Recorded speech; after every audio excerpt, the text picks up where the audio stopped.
Hello friends, welcome to Education Library.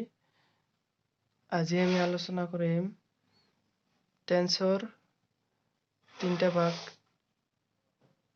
Present, past and future.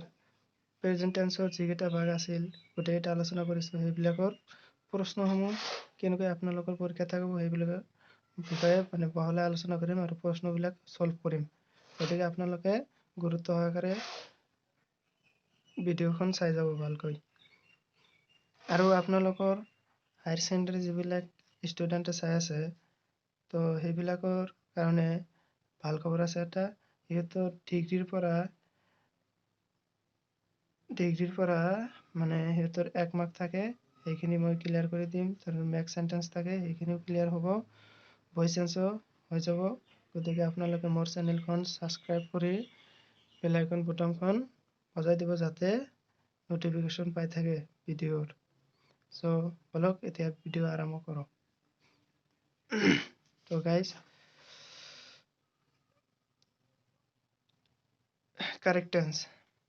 Father is not at home, he go out. Not আছে negative নহয়বোধক বাক্য, গতিকে এই বাক্যটো present perfect টেন্সত হ'ব। Present perfect টেন্সত correct কৰিব। The new teacher teach in now for 6 months. For আছে point of টাইমৰ আগত, for আছে, গতিকে এই বাক্যটো প্ৰেজেন্ট পাৰফেক্ট কণ্টিনিউয়াছত হ'ব। কাৰেক্ট কৰিব। He be a teach since 1994. এই বাক্যটো বি ভাব নহয়, কিন্তু বি থকা বাক্যবিলাক প্ৰেজেন্ট পাৰফেক্ট টেন্সত হয়। গতিকে এই বাক্যটো কাৰেক্ট কৰিব প্ৰেজেন্ট পাৰফেক্ট টেন্সত। He has been, বিৰ past participle form been, a teacher since 1994. Correct কৰিব। The boy cry because it is hungry. দুটা বাক্য আছে, এটা এটা বাক্য, এটা এটা বাক্য, গতিকে এনেকুৱা বাক্য প্ৰেজেন্ট কণ্টিনিউয়াছ টেন্সত হয়। এইটো প্ৰেজেন্ট কণ্টিনিউয়াছ টেন্সত কাৰেক্ট কৰিব।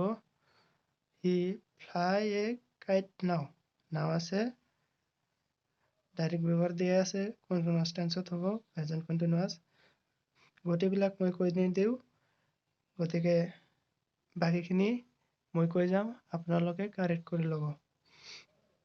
6 নম্বৰ, we not see কৰিম for several months. not আছে, কাৰেক্ট কৰিব, নহয়বোধক। He usually থাকিলে কোন টেন্সত হয় চাই ল'ব, ব্যৱহাৰবিলাক দিয়াই আছে।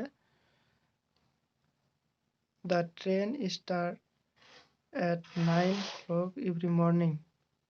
মৰ্নিং আছে, এভৰি আছে, এইটো কোন টেন্সত হ'ব, ডাইৰেক্ট দিয়াই আছে, ব্যৱহাৰবিলাক ভালকৈ চাব। The boy sleep, don't disturb him. নহয়বোধক কোন টেন্সত হ'ব চাই ল'ব। I worked on his project for the last 2 years. Point of টাইমৰ আগত কি আছে, for আছে, গতিকে এইটো কোন টেন্সত হ'ব কাৰেক্ট কৰিব। লাষ্ট চেণ্টেন্সটো আছে the man be mortal. এটা হৈছে বি ভাব, এইটো বি ফৰ্ম থকা নহয়, বি ভাব, গতিকে এই বাক্যটো প্ৰেজেন্ট ইনডিফিনিটত হ'ব, কাৰেক্ট হ'ব। man is mortal, মানুহ মৰণশীল, চিৰসত্য কথা। গতিকে আপোনালোকে যিখিনি বুজি পালে সেইখিনি বাৰে বাৰে ট্ৰাই কৰিব আৰু লিখি কিনে প্ৰেক্টিচ কৰিব, ভালকৈ প্ৰেক্টিচ কৰিব, মাৰ্ক যিখিনি থাকিব গোটেইখিনি পাই যাব। Thank U.